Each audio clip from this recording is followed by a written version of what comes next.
Now to the second part of the types of stories, it was the fables. How many of you remember the story of the rabbit and the turtle, or the lion that kept looking at his image in the water and then fell, or the boy who cried wolf? All these stories were created by one man, Aesop, and these types of stories were known as fables. A fable is a short story that teaches a lesson or a moral.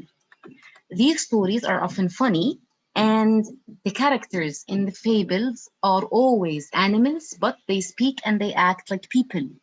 The stories usually show the human weaknesses and strengths, the good and the bad. Each fable ends with a useful truth or a useful lesson. One of Aesop's, just like I told you, popular fables was the hare and the tortoise, or the rabbit and the turtle. In this fable, the slow-moving tortoise or turtle and a speedy rabbit, they start racing each other. The rabbit thinks that the turtle is never going to win, so he rests on a tree but falls asleep until the turtle actually wins the race. What's the moral of the story or the lesson behind the story? It's that slow and steady wins the race, which means that you need to go at a steady pace if you want to achieve whatever you want. Other lessons would include that appearances can be deceiving. We thought that the turtle is slow would never win, but it actually won. And another lesson might be that never misjudge or underestimate people. So this is a fable. Now, Aesop's fable were told during the golden age of Greece.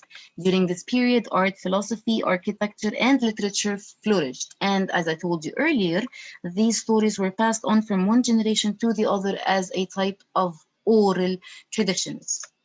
Now, the ancient Greeks, just like we mentioned, uh, returning back to Shakespeare, created and performed the first dramas. A drama is a story that is told mainly through words and actions of a cast of characters. Drama is performed by actors. In ancient Greece, they were performed on stage. And because women were not allowed to take part, so whatever the cast was, they divided themselves into two groups, and the group who was supposed to act as a female would disguise and dress up like a woman. Now, drama, Greek drama or drama was divided into two categories, tragedy and comedy.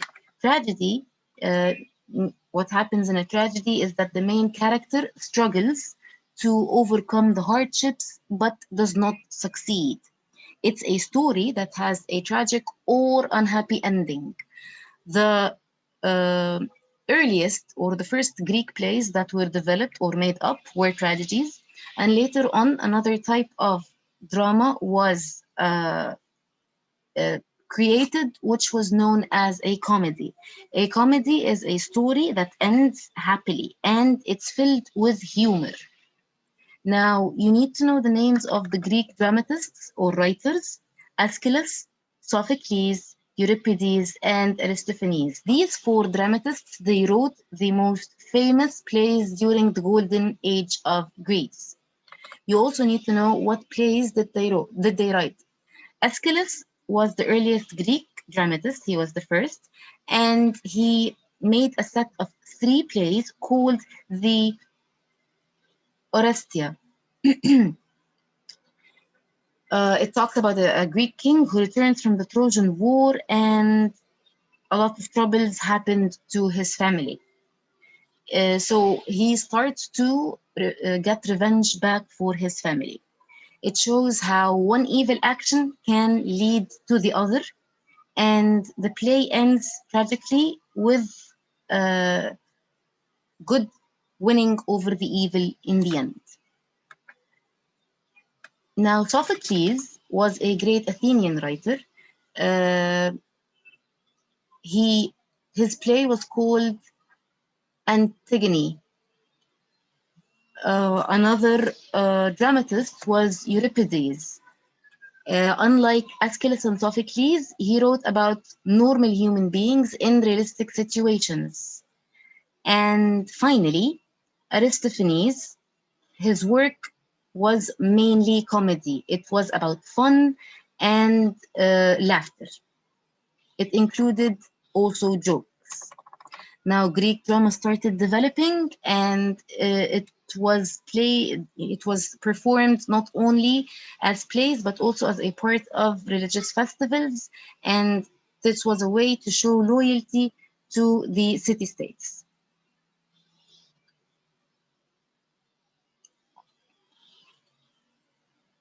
Now, they also included the chorus, or a group of performers that presented the beginning or the ending of the story through singing and dancing. Finally, to discuss the Greek art and architecture, the Greeks were excellent in art and architecture, and they created works of art that expressed uh, perfect harmony and geometry. The type of Greek art became later on as the artistic style, or as you all know, the classical art. And we said that the word classical always means or refers to the old Greek and Roman heritage. Now, the most important temple that shows the greatness of the art and architecture was the Parthenon. It included a central room that had many famous buildings built like it, which is columns that surround the building. The Parthenon uh, was one of the famous Greek architecture. Greeks also made decorated sculptures, and their favorite subject was human body. They showed ideal beauty and extreme details in the human forms. Now, this is the end of the lesson. It has a lot of details and names. Please write down the names of the Greek gods and their powers, along with their roles and the relationships between others. Write down the names of the Greek dramatists and the types of drama, and what are the names of the Greek plays that each dramatist wrote. Write down the difference between a fable and an epic, and write down the examples so that you do not get mixed up. If you have any questions, please let me know.